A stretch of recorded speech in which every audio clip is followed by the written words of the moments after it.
दादु नमो नमो निरञ्जनं नमस्कार गुरुदेवता वन्दनां सर्वसाधवा परिणामं परंगत परब्रह्मा परापरं सोममदेव निरञ्जनं निराकार निर्मलं तस्य दादुजीवन्दनं। जय गुरु महाराज की जय। सत्यराम। साथियों, आज गुरुदेव दादू जी महाराज की कथा में दो सिद्धों का दादू जी की गुफा में प्रवेश करना।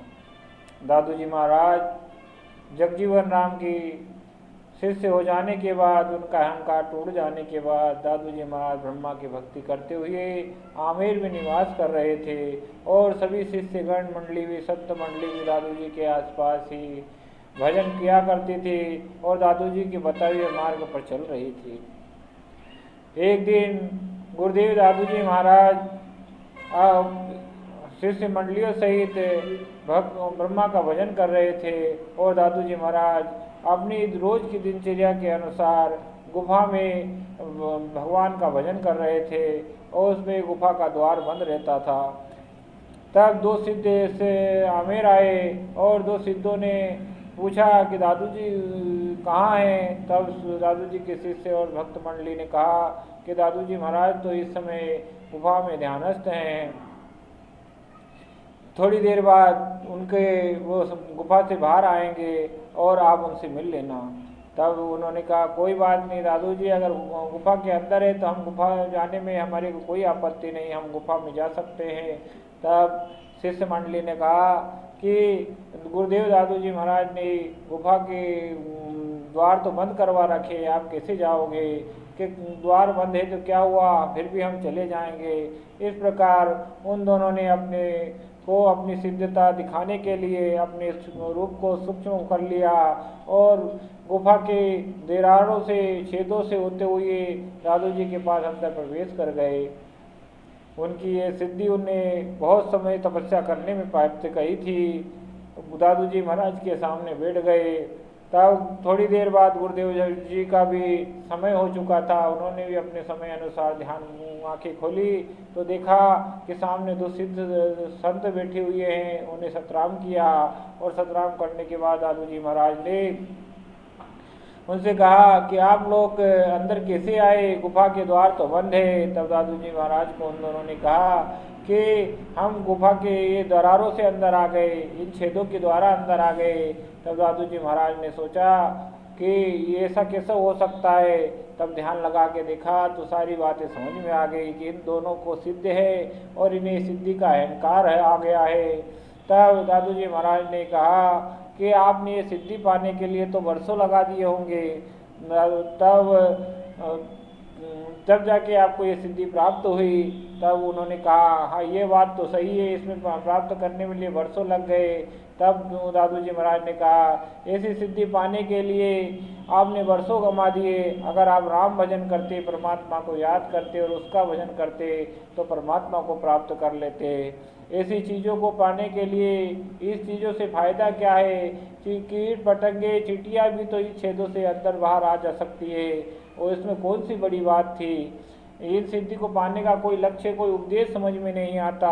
और इस प्रकार की बात करके दादू जी महाराज ने एक पद गाया, पानी पवन जो पतला काया करे कमाई, दादू सब संसार में क्यों ही न जाई, नूर तेज जो ज्योति है प्राण पीन योई, दृष्टि मुष्टि आवे न के बस सोही।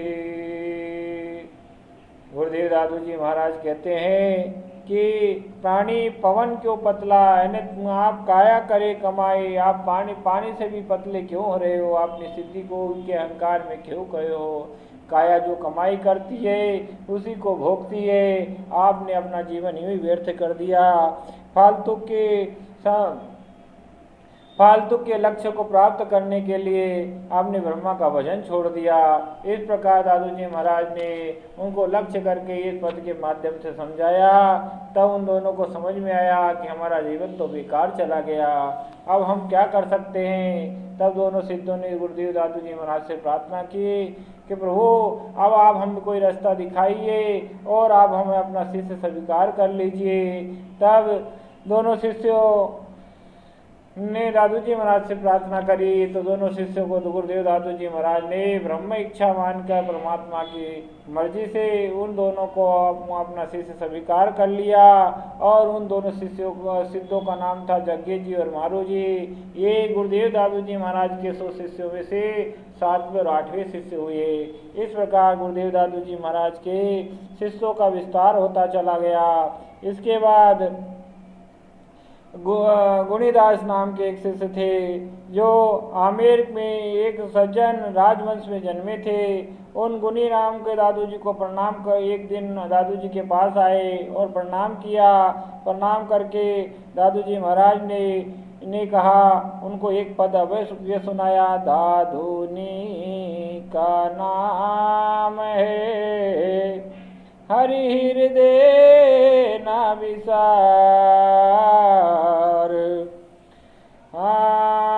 मूर्ति मन माही बसे श्वासे श्वास समार। इस प्रकार गुरुदेव दादू जी महाराज ने दादूनी का नाम है हरि हृदय न विसार, मूर्ति माही माही बसे श्वासे श्वास समार।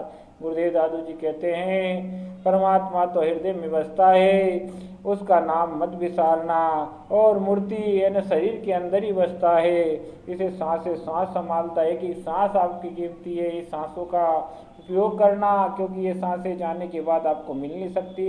अंतिम क्षण तक ये सांसों की गिनती परमात्मा करवाता है और काल भगवान हमारी सांसों को गिनता है।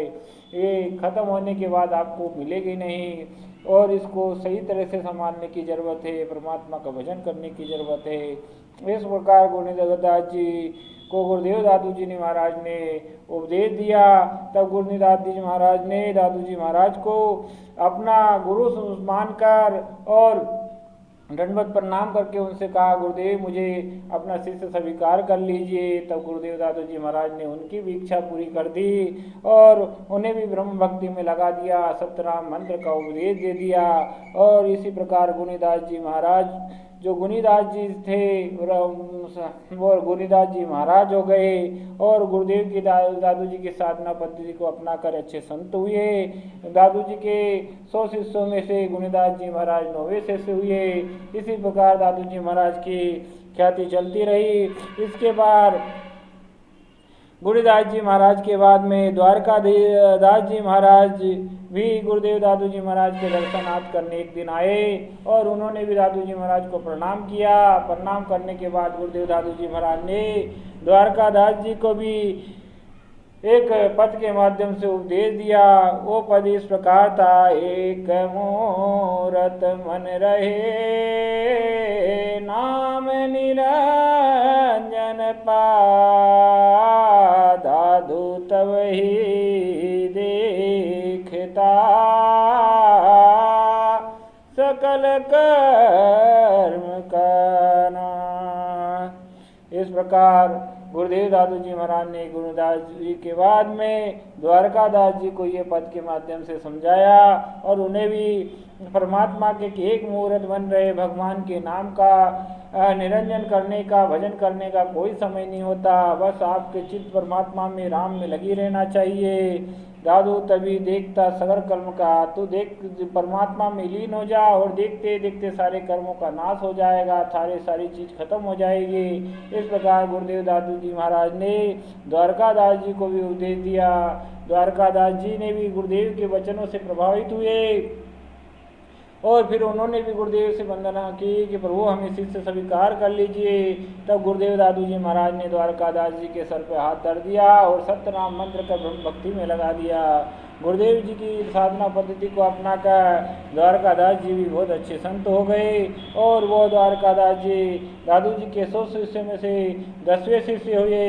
इस प्रकार गुरुदेव दादू जी के 10 शिष्य 100 शिष्य में से 10 शिष्य इधर पूर्ण हो गए थे। अब आगे की कथा आपको अगले वीडियो में मिलेगी। भक्तों, गुरुदेव दादू जी महाराज के सारे शिष्यों की कथा संपूर्णता से नहीं सुना सकते, इसलिए छोटे रूप में आपको ये कथा उन लोगों की आपके बीच में आ रही है।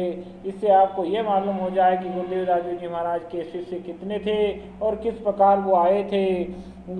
जो भी गुरुदेव को भाव से आया और जो भक्ति के लायक लगा उनके सर पे हाथ धर दिया गुरुदेव ने और उन्हें अपना शिष्य स्वीकार कर लिया और ब्रह्मा की भक्ति में लगा दिया। इस प्रकार दादू जी महाराज ने लोगों का कल्याण करते जा रहे थे।